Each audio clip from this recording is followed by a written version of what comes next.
Vamos a hablar con Eduardo Donza, de la Universidad Católica Argentina, que por tremendo currículum no necesita de mayores presentaciones, ¿no? ¿Qué tal, Donza? El gusto de saludarlo. ¿Cómo está? Bueno, muchas gracias por el llamado. Gracias a usted. Sí. Bueno, primero le pregunto, teniendo en cuenta su experiencia en este tipo de cosas, si este 36,5 de pobreza es un número que más o menos se ajusta a la realidad de la pobreza en el país. Bueno, es un número que se viene manteniendo en esos niveles desde hace bastante tiempo, ¿no? El concepto de pobreza tiene diferentes formas de medirlo, ¿no? Esta es una medición tradicional, en este caso un dato del INDEC. Los datos nuestros suelen converger con nuestra encuesta que la hacemos anualmente, ¿no? Y coincide también con la percepción, ¿no? que se tiene. Por supuesto que después puede ser discutible si un poco más, un poco menos, pero hace décadas que los argentinos, y usted lo comentaba un poco recién en la introducción, venimos, ¿no? con un porcentaje elevado de población en situación de pobreza, lo cual nos remite a que tenemos problemas estructurales muy serios, ¿sí? Y que esos problemas se vieron agravados por toda la pandemia, el parate que se tuvo que realizar en la producción y en la comercialización en la cuarentena, y después con un flagelo muy, muy importante de Argentina, que es el aumento de costos, ¿no? Que es la inflación, que afecta no solamente los ingresos y la calidad de vida de las familias más pobres y de los indigentes, sino también de los sectores medios y hasta medios altos, ¿no? Bien.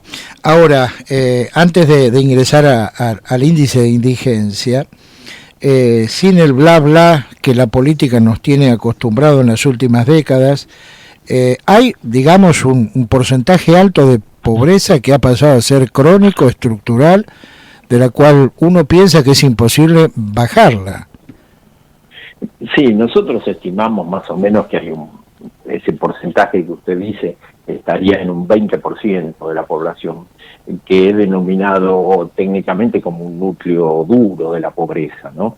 Si uno ve un recorrido más largo, en el año 2002, después de la salida de la crisis de las políticas neoliberales, de la crisis del 2001, teníamos un 52% de población en situación de pobreza, 52, más de la mitad. Y eso mejora hasta los años 2008-2009. Y se estabiliza, según datos nuestros de la UCA, en un nivel del 28-29%, ¿no? Y de eso no hemos podido bajar, ¿no? Uh-huh. Y con una obviedad que no es que los argentinos nos turnamos para ser pobres, ¿no? Sino que hay un grupo, ese 20%, que continúa en la pobreza después de tanto tiempo, y que estamos ante una tercera generación, se podría decir, de niños y adolescentes que no vieron que el esfuerzo de sus padres y de sus abuelos es bien retribuido, ¿no? Por un sistema productivo, por una sociedad, ¿no?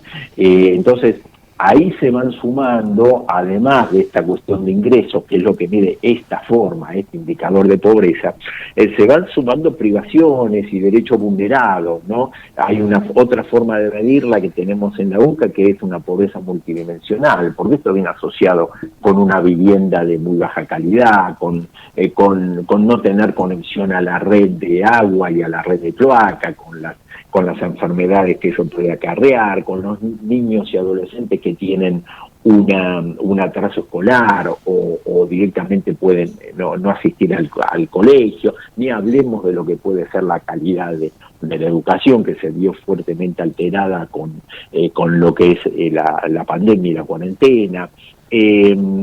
Con la salud, ¿no? Un sistema de salud que es relativamente eficiente en Argentina, lo vimos durante la pandemia de COVID, pero que muchas veces en el hospital público se receta un medicamento y las familias no tienen el dinero para comprarlo, con la seguridad social que puede ser que no esté presente en muchas familias con respecto a un trabajador registrado o a un adulto mayor que tenga jubilación, ¿no?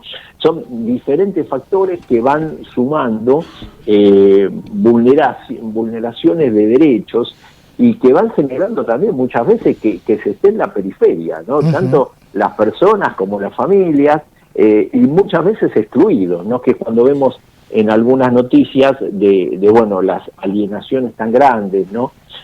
Muchas veces de colectivos, de personas completos, y que después es muy difícil de salir de eso, es casi imposible. Ahora, Donza, un poco viendo cuáles pueden ser los caminos, ¿no?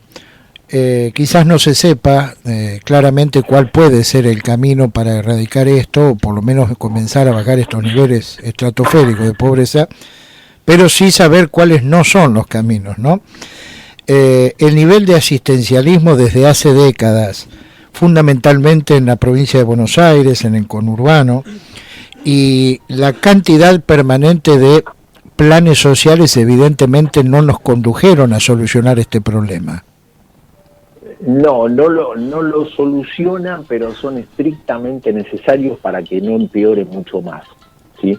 Entonces, desde mi punto de vista, tienen que mejorar, pero tienen que continuar, ¿sí? Se pueden hacer modificaciones para que mejoren. La asignación universal por hijo, en el año 2009 como ley, fue un reconocimiento de que el mercado de trabajo ya no es un eficiente distribuidor de recursos en la población como lo era hasta la década del 70 o del 80, ¿no? Que son los momentos de quiebre, ¿no? De todo un modelo productivo también. Entonces, las ayudas tienen que continuar, los programas de empleo, el más desarrollado, el que se está hablando casi siempre, los del Ministerio de Desarrollo Social, con el Potenciar Trabajo, tiene que continuar, tal vez orientándose un poco más a la parte productiva, pero son estrictamente necesarios. Pensemos que estamos en un 8,8% de población en situación de indigencia, que no tiene los ingresos suficientes para comprar la canasta de alimentos. Si no existieran esos programas, como mínimo estaríamos en un 20%, ¿no? de situación de indigencia. Y a la pobreza, como usted dice bien, la amortigua un poco menos, pero aumentaría un 5 o 6%. Entonces, esto nos indica dos cosas. Una, que tienen que continuar, y la segunda, que con eso no alcanza, que tiene que mejorar el mercado del trabajo. Bueno, ese es el escenario punto laboral. Pero para que mejore eso, tiene que mejorar la estructura productiva, ¿no? Los planes son una suerte de calmante de la situación. Ahora necesitamos curar, necesitamos el antídoto. El antídoto es el trabajo, y la dirigencia política reinante está confiada que con el asistencialismo soluciona el problema, mientras que en realidad, bueno, los hechos demuestran que no es así. Sí, yo no sé si está tan confiado en eso. Lo que sí, no aparece otra opción, ¿no? Lo que tendríamos que hacer los argentinos, y sobre todo lo que usted dice, la dirigencia, es tratar de armar un gran acuerdo, políticas de Estado, ¿no? Que es lo que no tenemos en Argentina, no solo en esta área, ¿no? Sino que carecemos de políticas de Estado. En este caso, políticas de Estado que apunten al aumento de la producción y ahí al aumento del trabajo. Pero no alcanza solo, sabemos lo difícil que es, que el sistema político se ponga de acuerdo en esas cosas, pero no alcanza con eso, porque la generación del volumen de empleo necesario viene del sector privado.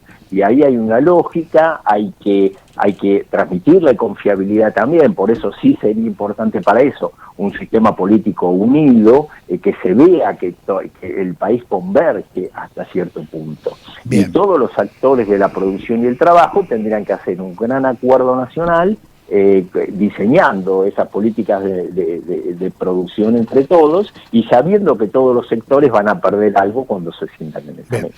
Donza, le hago la última porque sabemos que hoy es un día donde usted está muy requerido por los colegas, ¿no?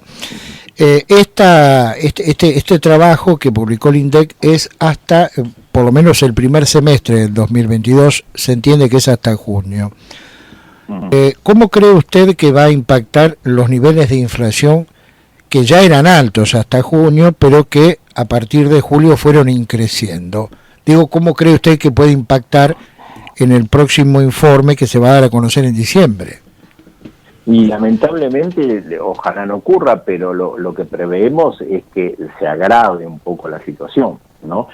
Pensemos que el sacudón muy grande de cuando fue la renuncia del ex ministro de Economía en julio, está en el segundo semestre, como usted bien dijo. Estos son datos del primer semestre, de enero a junio, y lamentablemente se va a dar posiblemente un incremento, ¿no?, de estos valores, y ya venimos con valores altos, ¿no? Entonces no es que se agrave muchísimo más la situación, pero no tomamos el rumbo adecuado para poder salir en algún momento, eso es clarísimo.